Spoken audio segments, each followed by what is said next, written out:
하나님의 은혜와 평강이 여러분 심령과 가정 가운데 늘 함께 하시기를 기원합니다. 맥스 루케이도 목사님이 지은 내 생애 최고의 축복 3장 16절이라는 책이 있습니다. 이 책은 요한복음 3장 16절 말씀에 담긴 구원의 비밀을 잘 풀어서 설명하신 책입니다. 독생자 예수를 이 땅에 보내실 만큼 세상을, 우리를 사랑하신 하나님의 그 마음, 그 사랑, 그리고 예수님을 믿기만 하면 영생을 우리에게 선물로 주셨는데 그 영생, 우리에게 주신 그 복, 사랑을 감사함으로 받는 성도들, 신앙인들의 삶을 잘 표현한 책입니다.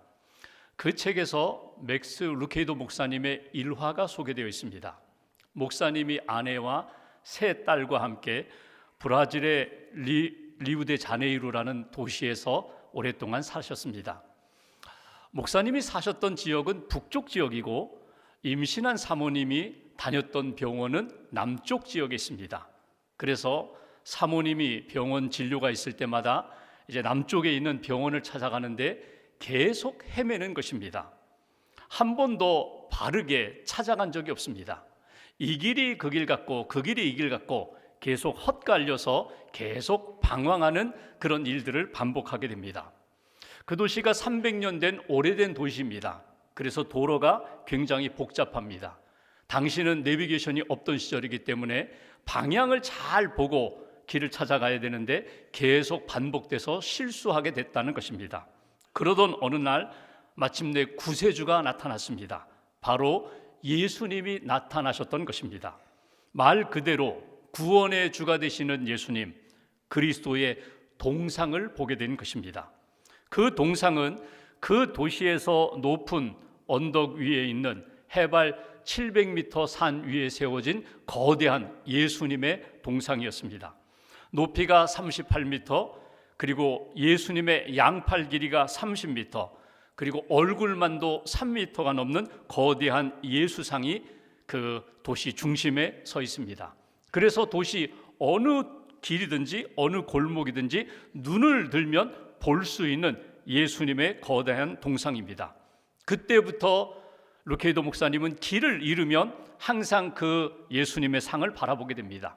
예수님을 바라보면 내가 지금 어느 방향에 있는지, 어느 위치에 있는지 가늠하게 되고 내가 가야 할 방향을 잡고 그 길을 향하여, 그 방향을 향하여 운전하며 가셨다는 것입니다. 그 책에서 목사님이 이런 이야기를 합니다.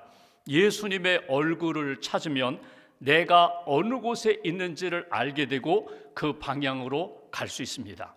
예수님을 만나면 내 인생의 길, 하나님이 기뻐하시는 길로 걸어갈 수 있다는 것입니다. 여러분 어떻습니까? 여러분은 언제 예수님을 바라보십니까? 신앙생활하면서 여러분들은 예수님의 얼굴을 언제 찾으십니까? 여러분은 어떻게 예수님과 동행하는 삶을 살고 계십니까? 주님이 내 안에, 내가 주님 안에 있습니다. 주님이 나와 함께 하심을 믿고 주님과 동행하는 신앙의 길을 걷고 계십니까? 오늘 본문은 예수님이 12살 때 부모님 마리아 요셉과 함께 예루살렘에 올라가 성전에서 유월절 절기를 지키는 그런 내용입니다. 유월절 절기를 지키고 내려오는 중에 마리아 요셉이 예수님을 잃어버렸습니다. 다시 예루살렘에 올라가 성전에서 예수님을 만나고 대화하는 장면이 오늘 본문의 말씀입니다. 이 말씀을 통해서 예수님과 동행하기를 원하는 우리들, 예수님과 동행하기 위하여 우리에게 필요한 신앙의 자세는 무엇일까? 오늘 말씀을 통하여 깨달음을 얻으시고 금년 한 해 예수님과 동행하는 삶, 남은 생에 예수님과 동행하며 하나님의 은혜 가운데 믿음의 길을 잘 걸어가는 저와 여러분들 되시기를 주님의 이름으로 기원합니다. 본문 41절 말씀 제가 봉독하겠습니다. 그의 부모가 해마다 유월절이 되면 예루살렘으로 가더니 42절 함께 봉독합니다. 예수께서 12살 되었을 때에 그들이 이 절기의 관례를 따라 올라갔다가, 오늘 예수님이 12살 때에 있었던 일화를 소개하는 것입니다. 여러분 아시는 것처럼 복음서에 예수님이 탄생하셨을 때의 기록은 여러 복음서마다 기록하고 있습니다. 예수님이 베들레헴 마구간 말구에 태어나셨다. 그 탄생의 그 여러 가지 일들을 성경은 기록하고 있습니다. 예수님이 30세 공생애를 시작하시면서 십자가에 달려 돌아가시고 부활 승천하실 때까지 그 공생애의 사역에 대하여 예수님이 하나님 나라 천국 복음을 증거하시고 병든 자를 고치시고 연약한 이들을 돌보시고 기적을 행하신 그 3년 동안의 공생애 사역은 성경에 많이 기록되어 있습니다. 그런데 태어나서 30세까지의 기록은 사실 거의 기록이 없습니다. 오늘 딱 한 군데 누가복음 2장에 기록되어 있는 12살 된 예수님의 그 신앙의 여정을 소개한 것입니다. 왜 이 말씀을 소개했을까? 사실 중요한 것은 30세 이후에 하나님 나라 복음을 전파하는 것이 예수님의 사역이고 이 땅에 십자가 지기 위하여 오셨고 준비하시는 삶의 여정, 준비 과정이었는데 12살에 있었던 이 유월절을 지킨 이 사건, 그리고 예수님이 성전에서 유대 지도자들과 대화를 나누셨던 이 말씀이 중요하다는 것입니다. 여러분, 이스라엘 백성들은 3대 절기를 지킵니다. 남자도 아내도 여인들도 그리고 아이들과 함께 가족들이 예루살렘에 올라가서 일주일 동안 감사의 절기를 지킵니다. 유월절 그리고 칠칠절, 우리가 보통 맥추절이라고 하죠. 추수감사절, 초막절, 이 3대 절기는 이스라엘 백성들, 경건한 사람들이라면 다 올라가 지키는 절기입니다.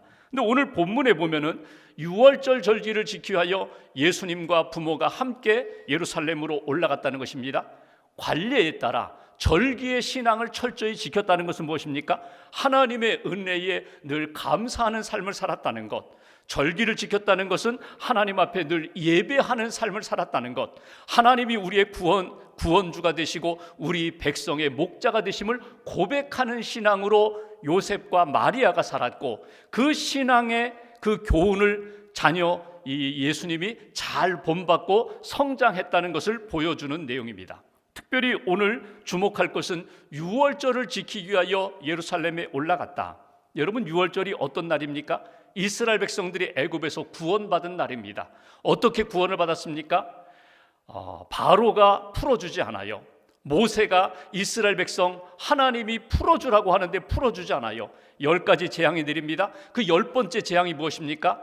양의 피를 문설주에 바른 집은 죽음의 사자가 넘어가고, 양의 피를 문설주에 바르지 않은 그 집은 모든 장자가 죽음을 당하는 그런 재앙이었거든요. 그 양의 피를 문설주에 발랐다는 것, 그 하나 때문에 죽음의 사자가 넘어가 구원을 받고 애굽에서 해방된 날, 그것이 바로 유월절입니다. 이 유월절을 신약의 의미로, 복음적인 의미로 바꾼다면 유월절은 예수님의 보혈, 예수님의 피의 능력을 경험하는 날이에요. 예수님의 십자가의 보혈로 내가 구원함을 받았습니다. 내가 이제 사는 것은 예수 그리스도의 복음으로 구원받았고 예수님의 보혈의 능력으로 하나님의 자녀로 살아갑니다. 주의 백성으로 살아갑니다. 이것이 신앙의 출발이면서 우리가 예수님과 동행하면서 하나님의 자녀로 살아가면서 우리가 주님 부르시는 날까지 놓치지 말아야 할 가장 중요한 복음의 핵심이 바로 예수님의 피, 예수님의 보혈이 된다는 것입니다.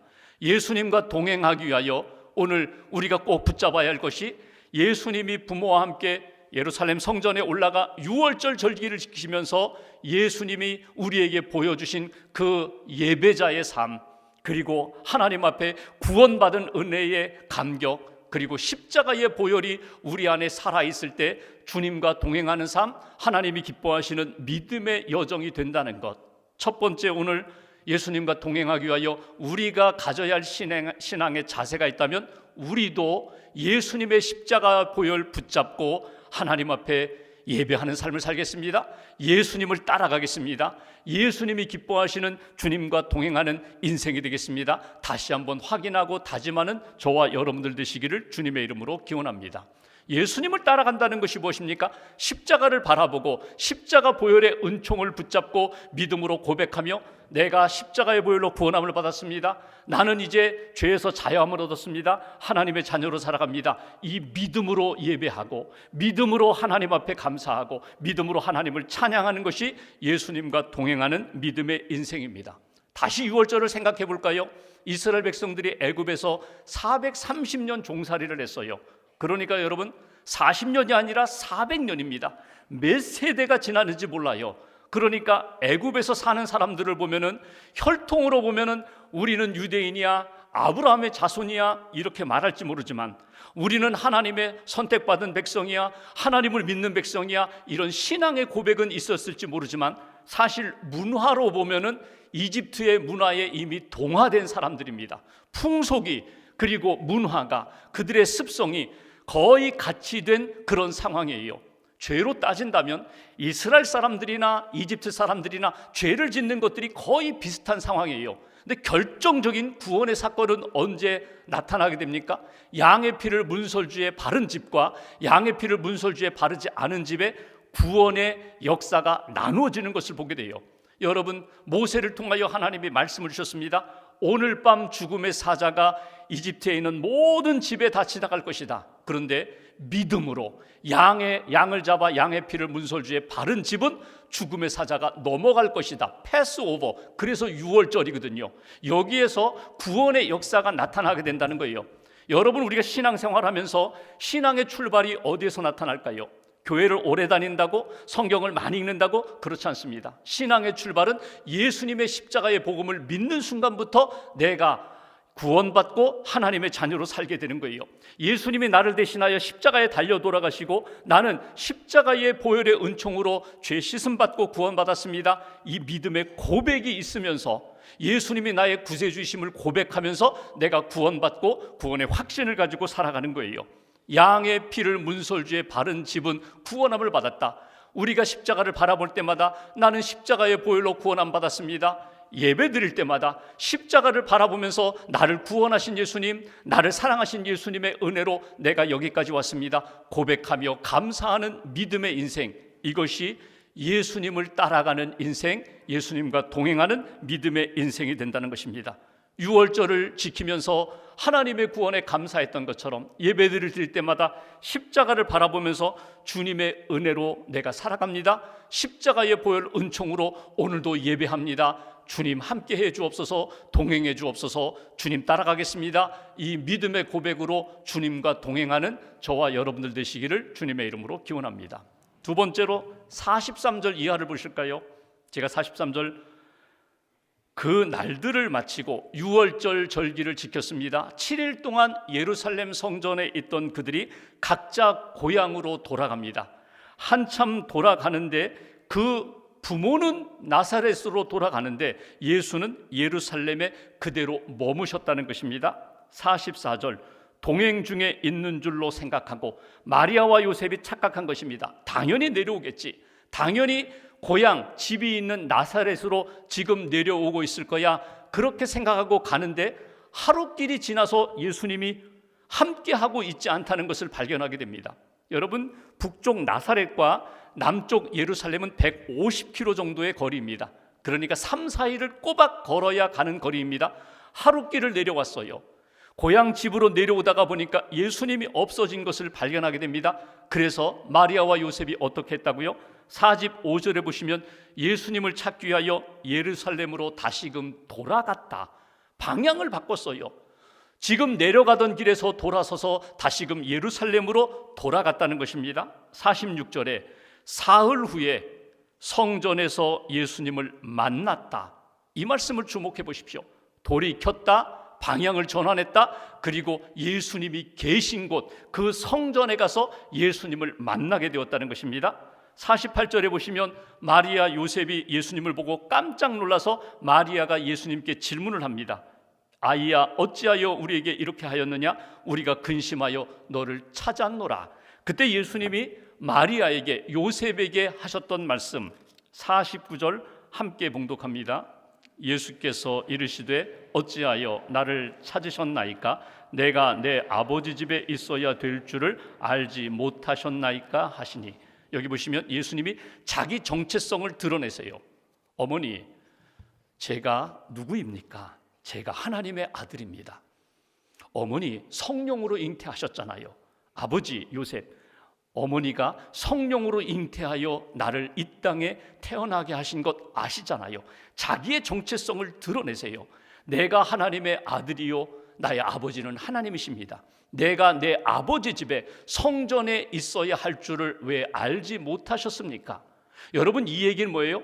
내가 이 땅에 와서 해야 할 일은 하나님의 구원 역사를 이루기 위하여 이 땅에 왔습니다. 나는 하나님의 아들로 이 땅에 왔습니다. 내가 성전에서 아버지 집에 있는 것 당연한 일입니다. 이렇게 말씀하시는 예수님의 말씀을 듣게 됩니다.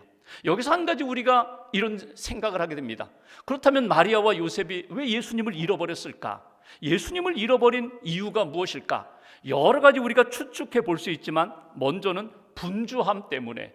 여러분, 예루살렘에 올라가는 길도 사나흘 걸려요.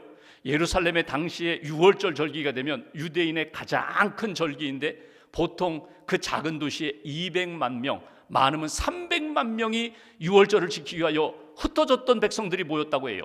그러니까 발 디딜 틈도 없어요. 그렇게 일주일 동안 예루살렘에서 성전에서 유월절 절기를 지키고 바쁘게 또 고향으로 내려가는 거예요. 올라가는 길, 7일 동안 절기를 지키는 일, 그리고 고향으로 다시금 내려가는 일, 너무나 바빠요. 바쁜 것 때문에 몸은 갔는데 이 바쁜 것 때문에 소중한 것들을 잃어버리게 되었다는 거예요. 여러분, 우리가 그럴 때가 많아요. 바쁘다는 것 때문에 당연히 있어야 되는 것, 정말 소중한 것, 그거 놓치고 잃어버린 경우가 적지 않다는 거예요. 신앙생활하면서 예수님 붙잡아야 되는데, 말씀 붙잡아야 되는데, 열심히 신앙생활하면서 어느 순간에 보니까 예수로 시작했다 나중에 예수님 놓치고 나만 붙잡고 사는 그런 실수를 할 때가 적지 않다는 거예요. 분주함 때문에 예수님 놓칠 수 있다. 또 하나, 여기 무관심 때문에. 결국 여러분, 예수님께 관심을 둬야 되는데 세상에 사람들에게 관심을 둬요. 내게 이익되는 것에, 내게 도움되는 것에 관심을 갖다 보니까 정말 중요한 것들, 가장 중요한 것들을 놓칠 때가 있다는 거예요. 또 하나 더 생각해 볼 것은 나 중심적인 생각 때문에. 내가 가면 당연히 예수님 따라오겠지. 마리아 요셉이 앞에 가면 당연히 예수님이 뒤에 따라오겠지. 그러니까 나 중심적인 생각, 결국은 교만한 생각. 내가 앞서가면 예수님 따라오겠지라는 생각으로 결국 예수님을 놓치게 되는 모습을 보게 됩니다. 그런데 더 중요한 것은 잃어버린 예수님을 마리아 요셉은 어떻게 찾게 되었다고요? 오늘 다시금 예루살렘으로 방향을 바꾸고 예루살렘 성전에 가서 예수님 계신 곳, 그곳에 가서야 예수님을 만날 수 있었다. 여기서 우리가 두 번째 메시지를 찾게 됩니다. 그것은 우리가 주님과 동행하면서 살다가 어느 순간 예수님을 잃어버렸어요.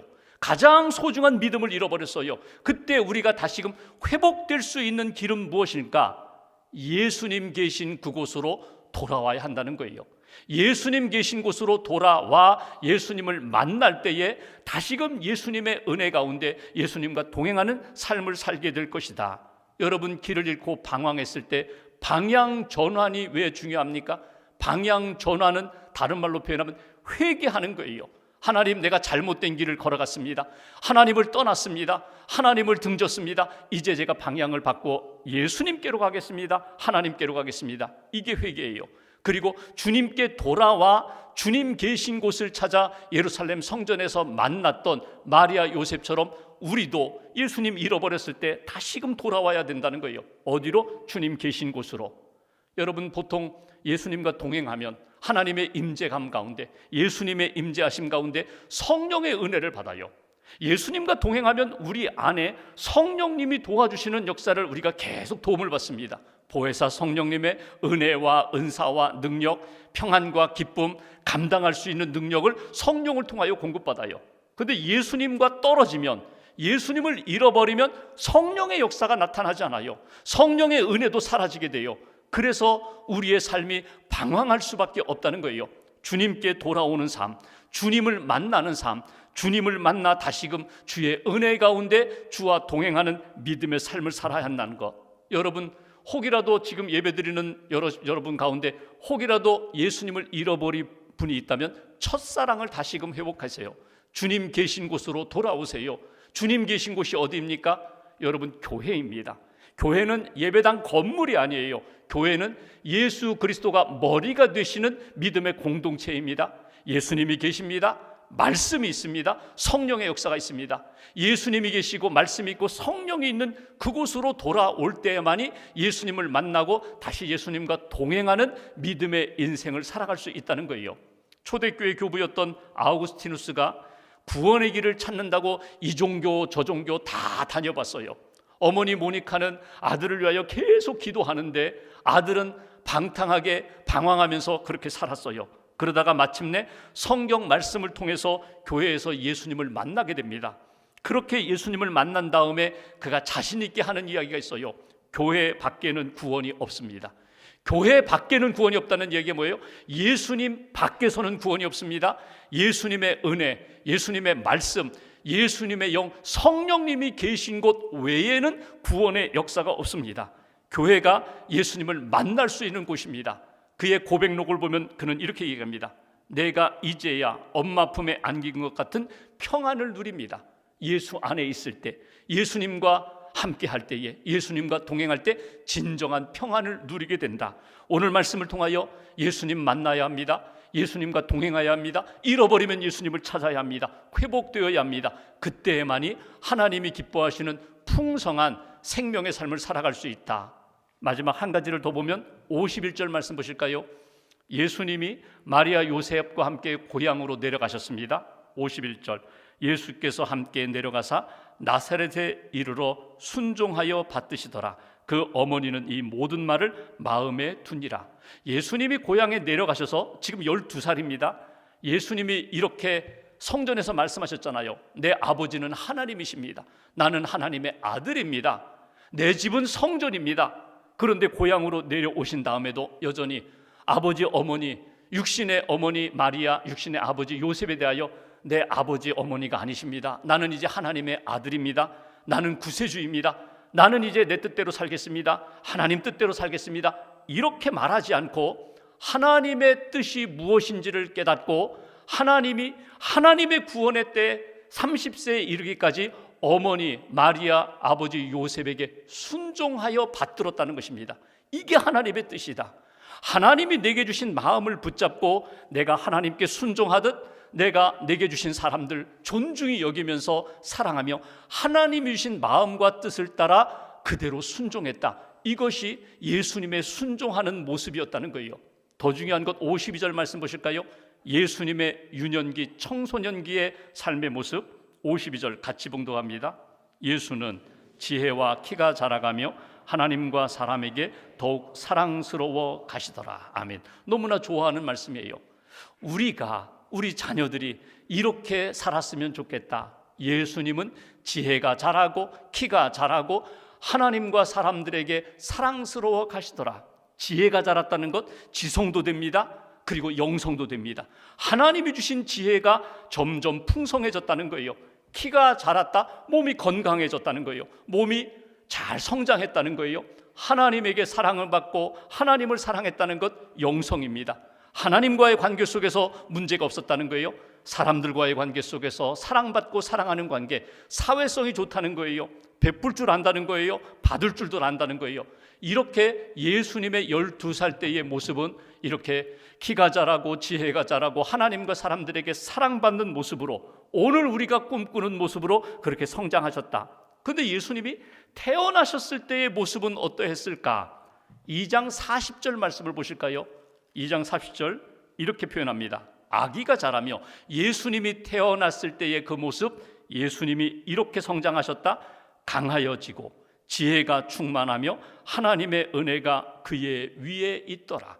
그러니까 예수님이 태어나면서부터 하나님의 은혜 가운데 성장하셨다는 거예요. 하나님이 은혜를 주셔서 지혜가 자라고 키가 자라고 하나님과 사람들에게 사랑받는 존재로 성장하셨고 12살의 모습도 그렇고 오늘 예수님이 30세의 공생애를 시작하실 때에도 변함없이 지혜가 풍성했고 사랑이 풍성했고 은혜가 넘치는 삶을 사셨다. 여기에서 우리에게 주시는 메시지가 있어요. 여러분, 예수님과 동행하기 위해서는 우리가 예수님을 따라가면서 닮아야 하는 부분이 있고 동시에 예수님과 동행하면 우리에게 부어주시는 은혜로 말미암아 예수님의 지혜와 예수님의 사랑이 우리 안에 채워지게 된다는 거예요. 그래서 세 번째 메시지, 우리가 예수님을 따라가며 예수님과 동행하며 예수님을 닮아가야 합니다.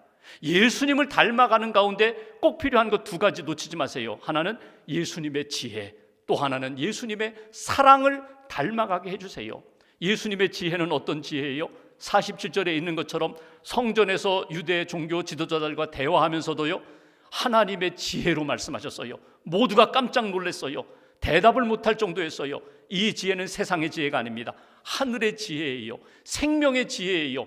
구원의 지혜예요. 하나님의 말씀에 대하여 분명히 분별력을 가지고 깨달을 뿐만 아니라 순종하는 지혜예요. 여러분, 우리가 예수님과 동행하며 이 지혜를 사모하세요. 하나님, 주님의 지혜로 채워주세요. 솔로몬의 지혜로 채워주세요. 믿음의 지혜로 채워주세요. 또 하나는 사랑입니다. 하나님 사랑하고 이웃 사랑하게 해주세요. 하나님 사랑받고 이웃으로부터 사랑받으며 존귀한 존재로, 인정받는 존재로 살게 해주세요. 어떤 때에 우리가 이 지혜와 이 사랑을 받는다고요? 주님과 동행할 때, 예수님이 내 안에, 내가 예수님 안에 있을 때, 예수님이 내 생각도 감정도 의지도 모든 삶도 다스려 주시기 때문에 지혜의 삶으로 나타나고 사랑의 삶으로 나타나는 것이다.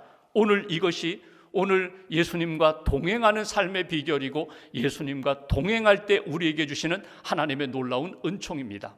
몇 년 전 미국 찰스 알렌 목사님, 휴스턴에서 목회하셨던 감리교 목사님이십니다. 아주 훌륭한 목사님이신데, 이분이 휴스턴 본인이 섬기는 교인들을 대상으로 설문조사를 한 적이 있어요.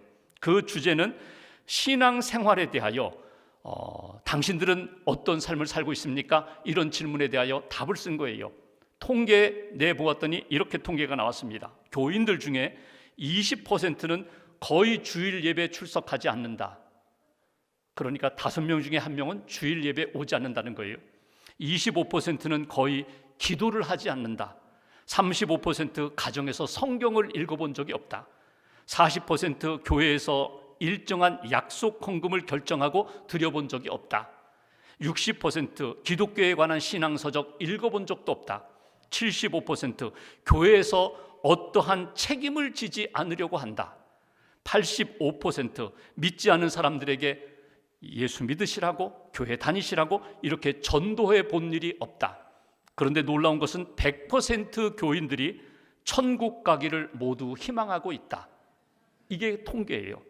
한마디로 여러분, 오래전 미국 휴스턴 지역의 교인들의 통계 자료지만 오늘 우리의 삶을 이렇게 비춰보면 크게 달라지지 않았어요. 왜 교회 안에 있는 성도들이 25%나 교회 다니면서도 기도하지 않을까? 왜 교회 안에 있는 신자, 성도라고 하면서 85%가 예수 믿으라고 전도하지 못할까? 예수님을 잃어버렸기 때문입니다. 예수님과 동행하지 않기 때문입니다. 첫사랑을 잃어버렸기 때문입니다.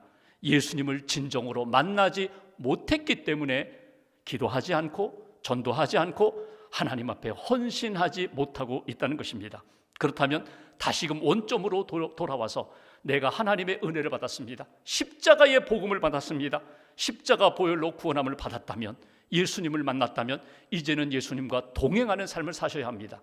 하나님이 기뻐하시는 생명의 삶을 살기 위하여 혹이라도 멀리 떨어져 있다면 방향을 돌이켜 예수님께 돌아와야 되고, 예수님 붙잡고 예수님이 주시는 은혜와 사랑과 지혜 가운데 하나님 기뻐하시는 길을 걸어가는 저와 여러분들의 신앙 여정 되시기를 주님의 이름으로 기원합니다. 기도하겠습니다.